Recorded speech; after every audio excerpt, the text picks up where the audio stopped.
My parents paid for brother's rehab 3 times, refused my therapy once. Now only I'm actually sober. My dad's palm is flat on the kitchen counter like he's trying to press the argument back down into the laminate. And my mom keeps making that little shushing motion with both hands, like if she waves enough air around we'll all forget what just got said. My brother is slouched in the chair with his hood up indoors, eyes glossy and mean in that way that looks like sadness until it turns into a joke at your expense. The paper plate in front of him still has a slice of cake on it, because of course there's cake. There's always cake when he comes home. "You're really going to do this tonight?" my dad says, voice low and furious. But he's not furious at my brother. He's furious at me. I can feel the heat behind my eyes, that sting that means I'm 2 sentences away from crying, and I'm trying so hard not to give them that. My hands are shaking around the glass of water I poured the second I walked in, like I came prepared for a fire. I point at the envelope on the table, thick, glossy, the kind of folder fancy facilities send you with "Welcome Home" printed in soft fonts. It's sitting next to my brother's car keys like a prize. "He's been home 6 hours, I say, and my voice cracks on a last word, which makes my brother smirk like he can't help himself. 6 hours, and you're already making excuses. You're already acting like I'm the problem because I won't clap." My mom's face tightens like I've slapped her. "We just want peace," she whispers. She says it like peace is a request I'm refusing, not something they've been denying me my entire life. My brother leans back and tips his chair on its 2 legs. "Look at her," he says to no one in particular. She's doing the thing again.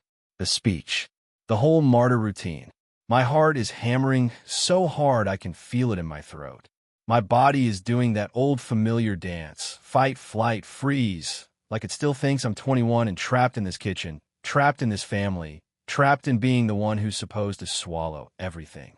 I set the glass down before I drop it. The water trembles, little rings on the surface. "You paid for him to go away 3 times, I say, and now my voice is steady, almost frighteningly so. 3. You remortgaged the house. You sold Nana's ring. You begged Aunt Lisa for money. You moved things around like a magic trick to make it happen. And when I asked you one time, for therapy, you told me to stop being dramatic and pray about it." My dad's jaw clenches. He doesn't deny it. He just says, "That's not the same thing." And that's when I know, in my bones, we're never going to agree on what the problem is because they've been living off denial like it's oxygen. It was a Tuesday in late autumn when I asked them for therapy, and I remember it so clearly because it was one of those days where the sky looks like wet cement and everything feels heavy even before you've done anything wrong.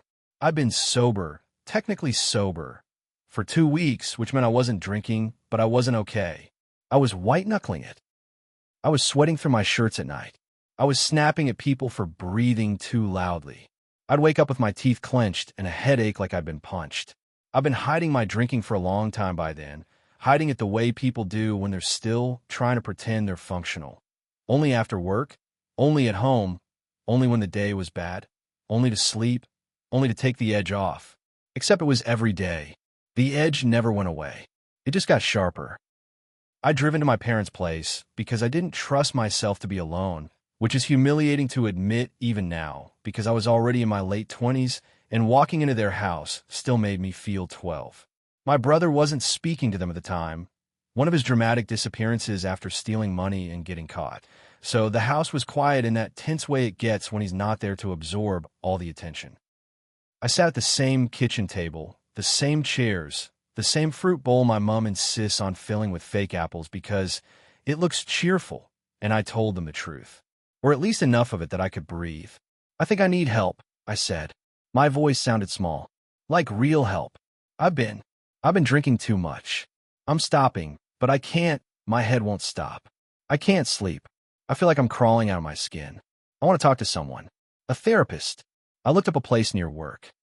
They have appointments after 5. My mom's face did the thing it always does when she's confronted with something uncomfortable. Immediate worry, immediate guilt, immediate pivot to managing appearances. "Oh, sweetheart," she said, and she reached across the table to squeeze my hand like that could fix it. My dad didn't reach. He stared at me like he was trying to calculate whether this was real, or whether I was exaggerating for attention. That's the lens he sees me through, not my brother. My brother gets the he's struggling lens. I get the she's being dramatic lens. How much is it? My dad asked. I told him. It wasn't cheap, but it wasn't rehab money. It wasn't remortgage money. It was like, we'll skip takeaway for a month money. But I didn't have it. I was in debt for my own mess, credit cards, missed payments, I'll sort it next pay, the slow collapse of being the kind of person who can't keep up with life. My dad sighed and leaned back like I'd asked him to buy me a yacht. We can't afford that, he said. Not right now. You know what's going on with your brother. And I remember staring at him, mouth slightly open, because I hadn't even mentioned my brother. I hadn't brought him into it. But he lived in the room anyway, like a third parent, like a storm they were always tracking. It's not about him, I said, and my throat burned. It's about me. My mom flinched at the tone in my voice, and immediately her eyes filled with tears. Don't talk to your father like that, she whispered. He's under so much stress. My dad's voice hardened. You're not like your brother, he said, and I could hear the compliment he thought it was. You're fine. You're sensitive. You overthink. Everyone drinks sometimes. You're making it bigger than it is. I tried again softer because that's what I do. I used to believe if I said it the right way, they'd finally hear me. I'm not fine, I said.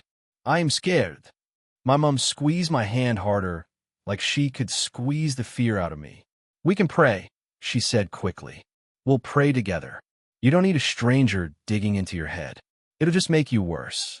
Your aunt went to therapy, and she's still a mess. My dad nodded, relieved. Exactly, he said. You just need discipline. Go for a walk. Start the gym again. Stop drinking. That's it. And I remember this moment where something in me just dropped, like a lift cable snapping. Not because they refused money, because they refused reality. Because I'd finally said, I'm not okay, and their response was to tell me to be quieter about it. 2 months later, my brother called from rehab number 3, and my mom answered on the first ring like she'd been waiting for the phone to bless her with his voice. She put on speaker. She cried. She told him she loved him. She told him they were proud of him for choosing himself. She asked the facility what he needed and wrote it down like a student, like it was holy. My dad looked like someone had finally given him a task he understood. Fix the boy. Pay the bill. Solve the visible crisis. I listened from the hallway, holding a bag of groceries, and I felt my own sobriety, fragile, shaky, self-built, sit inside me like an orphan. My brother, Ethan, has always been the loud emergency, the black hole, the family's weather system. He could punch a wall, crash a car, vanish for days, show up crying with a story about how the world was unfair, and my parents would rearrange everything. It wasn't even always money. It was time, attention, forgiveness, the constant rewriting of events, so he could remain the victim and they could remain the rescuers. I used to think I was lucky not to be him. I used to sit in my room as a teenager listening to my parents fight about what Ethan had done now, and I'd promised myself I'd never be like that. I'd be the good kid, the easy one, the one who didn't cause problems. I got good grades. I stayed out of trouble. I learned how to read moods like a survival skill. I learned that if I needed something, I should need it quietly. So when my own drinking got bad, it didn't look like Ethan's. It didn't look like sirens and police calls and intervention letters. It looked like me showing up to work on time and smiling, then going home and drinking alone until my thoughts went fuzzy enough to sleep. It looked like me canceling plans because I was tired. It looked like me avoiding mirrors because my eyes looked dull and my face looked puffy and I couldn't stand the shame of seeing myself in decline. The turning point wasn't a dramatic rock bottom. It was a stupid Tuesday night where I realized I was planning my entire life around alcohol without even thinking about it. I was at the supermarket buying wine before I'd even decided what I was having for dinner. I had this moment in the aisle where I stood there staring at bottles, and I thought, if someone took this away from me, I wouldn't know how to live. And that terrified me more than anything. I didn't have parents who believed in therapy. I didn't have money. I didn't have the kind of support system you see in movies where everyone rallies. I had a phone and a brain that wouldn't shut up. So I did what I've been trained to do. I handled it myself. I Googled free addiction support near me and fell into a rabbit hole of community clinics, group meetings, long waiting lists, acronyms. I found a meeting in the back room of a church hall on a Thursday night. I sat in my car for 20 minutes before I went in, sweating, rehearsing excuses. And then I walked in, and nobody looked at me like I was dramatic. Nobody looked shocked or disappointed. They just nodded like they'd been waiting for me. The first meeting I went to, I didn't speak. I sat in a folding chair and listened to strangers talk about hiding bottles in toilet tanks, about lying to their kids, about shaking hands in the morning, about relapse. It wasn't glamorous. It wasn't inspirational. It was real. And for the first time, I didn't feel like a freak. After the meeting, a woman about my mom's age came over and handed me a paper with numbers on it. If you feel like drinking, she said, call someone. Even if it's 2 a.m., someone will pick up. I almost laughed. I didn't believe anyone would pick up for me at 2 a.m. But then I remember my mom picking up for Ethan at 2 a.m. every time. And I realized I'd been measuring love by the wrong people. My parents didn't know any of this. They didn't know about the meetings. They didn't know about the sponsor. They didn't know about the night I sat on my bathroom floor with my phone in my hand, crying silently because I wanted to drink so badly my skin hurt. I called a stranger from that paper instead of my mother. A stranger answered. A stranger talked me through it. A stranger didn't call me dramatic. Meanwhile, Ethan went to rehab with ocean views and equine therapy and catered meals. I'm not even exaggerating. There was literally a brochure with a horse on it. My parents talked about it like it was a miracle. They really care, my mom said, pointing at the glossy photos. They're so professional. I looked at the brochure and thought about the meeting room with stale coffee and plastic chairs, and I felt this weird combination of jealousy and rage that made me nauseous. Not because I wanted Ethan to suffer, because I wanted to matter. Here's the part that makes me sound ugly, and I know it, but I'm going to say it anyway, because this is Reddit and I'm tired of pretending I'm above human emotions. A part of me wanted rehab. Not for the luxury, for the permission. For someone to look at me and say, yes, you deserve help, and we will rearrange things for you. Instead, I got told to go for a walk and pray. The night that all of this exploded, the kitchen counter, the cake, the glossy folder, was Ethan's welcome home dinner after rehab number 3. He'd been out before. We all knew the routine. There'd be a tearful speech, a promise, a new set of rules, and then a slow slide back into chaos. My parents treated each return like the last one didn't happen, like memory was optional. I went because my mom begged. Please, she said on the phone, voice trembling. He needs support. We need to show him we're a family. I almost said no. I almost protected my peace the way I've been learning to. But I also knew my dad's health had been weird lately, and my mom looked more tired every time I saw her. I thought maybe I could sit through one dinner. I thought maybe if I came, I could at least be a calm presence. The moment I walked in, I smelled something sharp under the usual roast chicken smell. Not alcohol exactly, more like mouthwash, like someone had tried to scrub the smell off. Ethan hugged me too hard and whispered, "Look who decided to show up," like it was a joke. I stiffened, and he pulled back and grinned widely for my parents like we were best friends. Dinner was surreal. My mom kept touching Ethan's arm like she was checking he was still there. My dad talked too loudly, making jokes that didn't land. Ethan ate like he hadn't eaten in weeks, then pushed his plate away and announced he was done with all that. He said it with a smirk, like sobriety was a phase he'd conquered. At some point, my dad raised his glass of wine, because yes, there was wine on the table because my parents don't see the irony, and said, "To fresh starts." Ethan didn't drink. He smiled. He made a show of lifting his water glass. "To fresh starts," he echoed, and everyone clinked. My stomach twisted. I stared at my own water and felt like the only person in the room who understood how fragile fresh starts actually are. How unromantic they are. How it's not one toast, it's 1,000 tiny choices you make when nobody is watching. After dinner, my mom brought out the cake. Ethan got up and did this dramatic, humbled little speech about being grateful, about learning his lesson, about not taking family for granted. My mom cried. My dad blinked rapidly like he was trying not to. I sat there clapping politely, feeling like an alien. Then my dad pulled out the keys. "We talked," he said, looking at Ethan with this intense hope. And we decided, you can have the car back. You'll need it for work. We trust you. I swear to God, I felt my breath stop. My entire body tensed. My therapist has told me my body reacts before my brain, and in that moment, my body was screaming no. Ethan's grin flashed, quick and triumphant, before he rearranged it into gratitude. Wow, he said, voice thick. Thanks, Dad. I won't let you down. And that's when I heard myself say, you can't be serious. It wasn't planned. It just came out. The room went quiet in that instant, like someone had cut the power. My mom's eyes snapped to me. My dad's face darkened. Ethan's expression shifted, just for a second, into something cold. What did you say? My dad asked. I looked at the keys in Ethan's hand. I looked at the rehab folder. I looked at my mom's trembling smile. I thought about the time Ethan drove drunk and hit a mailbox and my dad paid to fix it quietly. I thought about the time Ethan took mom's jewelry to sell and it disappeared. I thought about the way my parents treated every relapse like a tragic accident instead of pattern. You can't just give him the car, I said, and my voice shook now, not with fear, but with the sheer weight of everything I'd been swallowing. Not like this. Not without any. Ethan laughed. Here we go, he said, and he looked at my mom like, can you believe her? My dad slammed his palm on the counter, hard enough to make the fruit bowl jump. And that's where the first scene started. Enough, he snapped.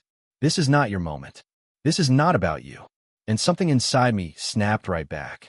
It's always about him, I said, and the words were hot and bitter and true. It's always about Ethan. You've spent years paying for his chaos. And I've been trying to stay alive quietly in the corner, and you call me dramatic for needing help. My mom's voice went high and panicked. Don't do this, she pleaded. Please don't do this tonight. Ethan leaned back in his chair and said, are you jealous? Is that what this is? Because you want attention? Because you've always needed attention? I stared at him, and my whole chest hurt. I'm not jealous of rehab, I said. I'm jealous of being believed. I'm jealous of you being cared for like you matter. My dad's face went red. We've always cared for you, he barked. No, I said, and my voice was quiet, which somehow made it worse because it forced them to listen. You've cared for who I am when I'm easy, when I'm convenient, when I don't need anything. The second I said I was scared, you told me to pray. You told me to stop overreacting. You told me I wasn't like Ethan, like that was supposed to be comforting. My mom started crying properly then, shoulders shaking. You know we didn't mean it like that, she said. Ethan's eyes narrowed. Oh my God, he said, you're still on that? You asked them for money, and they said no. Big deal.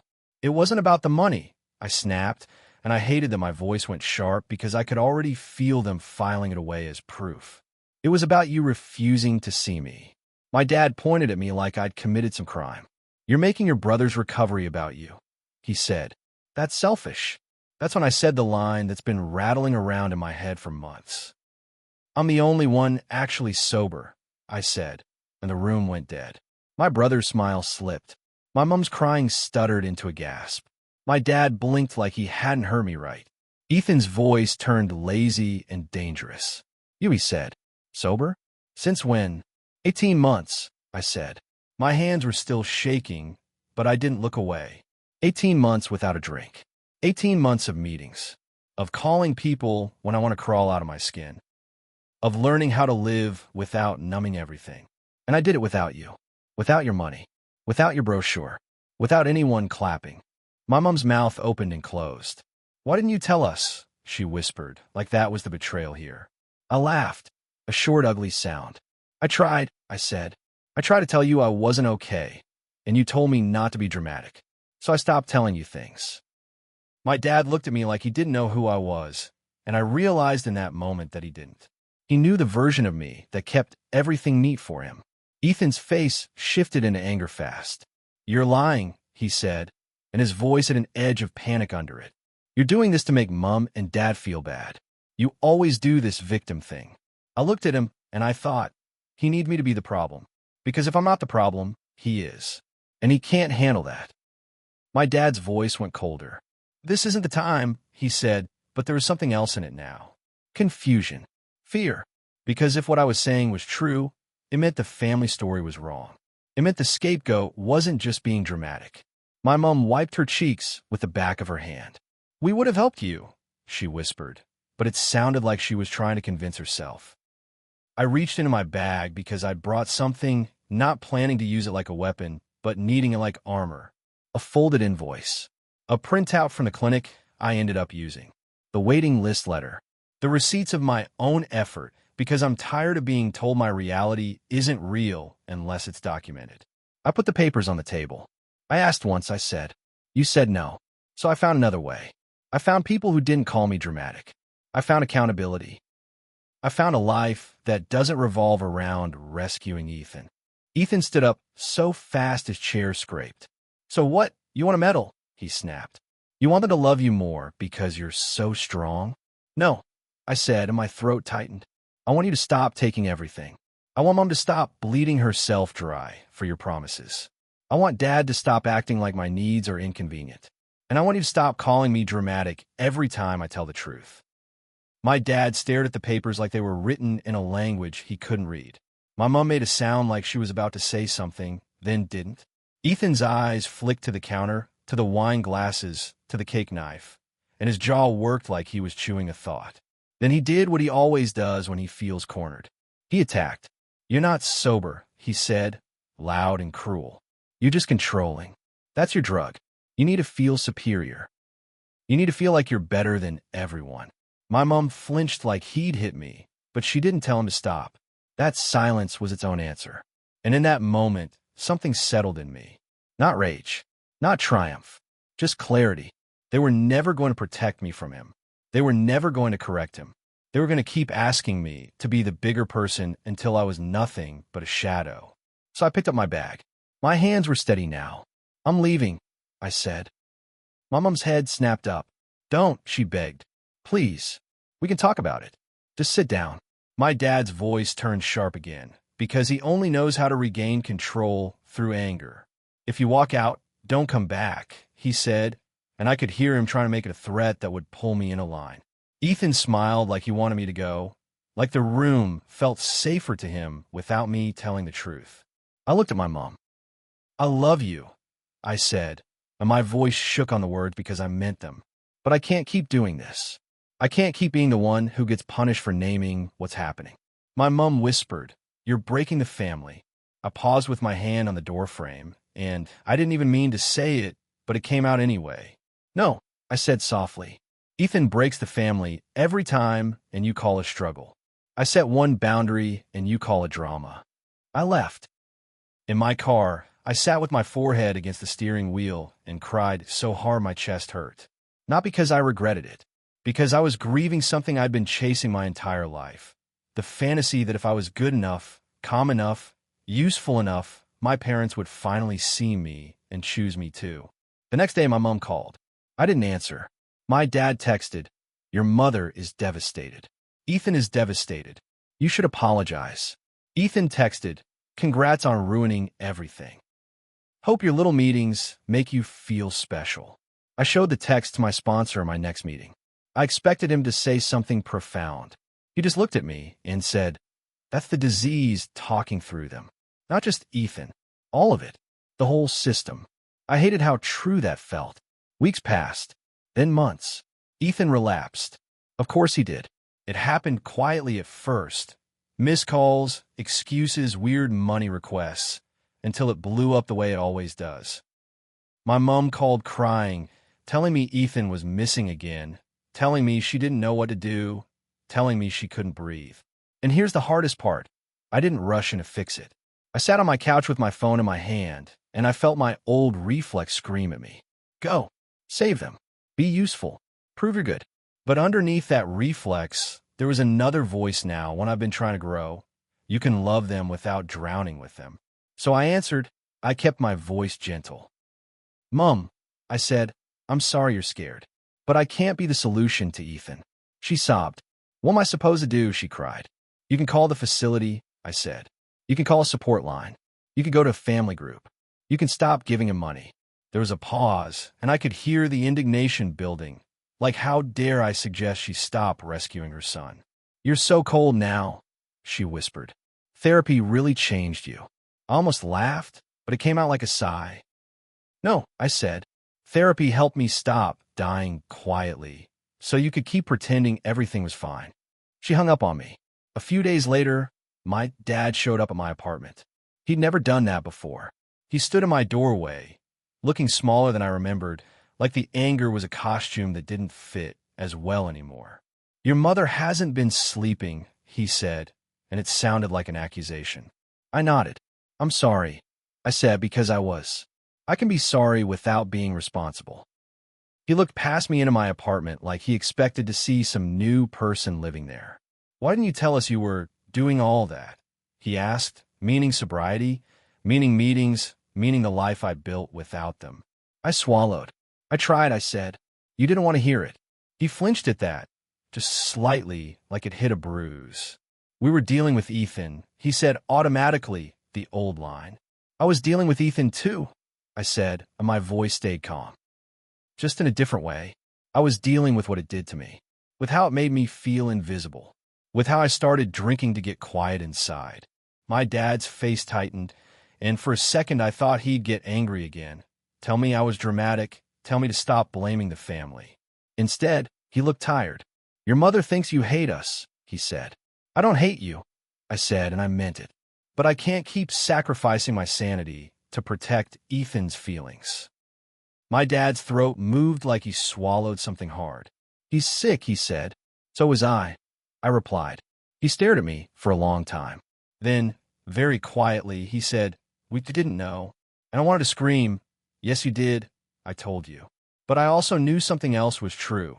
They didn't know because they didn't want to know. They couldn't hold two broken kids at once. They chose the louder emergency. They chose the mess they could point at and say, that's the problem.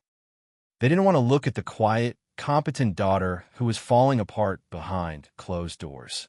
Because if they saw me, they'd have to admit their family wasn't fine. They'd have to admit denial wasn't love. I didn't forgive him in that moment. I'm not at a Hallmark ending stage. But I also didn't slam the door in his face. I told him, if Mom wants to talk, she can. But she can't ask me to be Ethan's safety net. My dad nodded slowly like he hated it and understood it at the same time.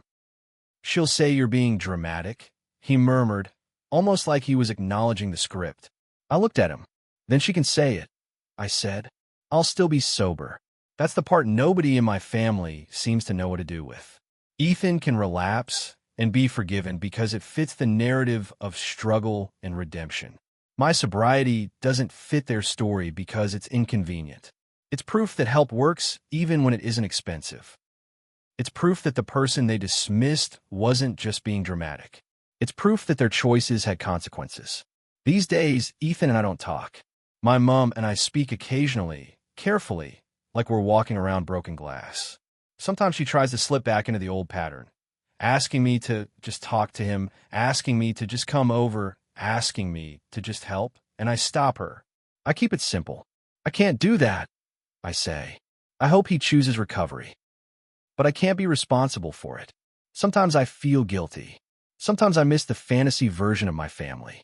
Sometimes I have nights where I sit in bed and my chest aches because I want my mom to be the mom who could hold me without making me feel like a burden. Sometimes I want my dad to say, I'm sorry we didn't help you when you asked. Sometimes I want Ethan to look at me like a sister, not a rival. But the thing I've learned in sobriety, the thing that feels like a brutal gift, is that wanting doesn't change reality. My job is not to keep begging people to love me correctly. My job is to stay alive, to stay clear, to protect the version of me that fought for herself when nobody else would. My parents can keep calling it drama if they want. They can keep acting like my boundaries are punishment. They can keep pouring their money and hope into Ethan's next fresh start. But I'm done auditioning for the role of good daughter at the cost of my own health. Because here's the quiet truth I never thought I'd be able to say. I'm sober. Not for applause. Not for revenge. Not to prove anything. Just because I didn't want to die like that. And if my family can't see that as anything but dramatic, then maybe the problem was never my emotions. Maybe the problem was a house where only the loudest pain got treated like it mattered.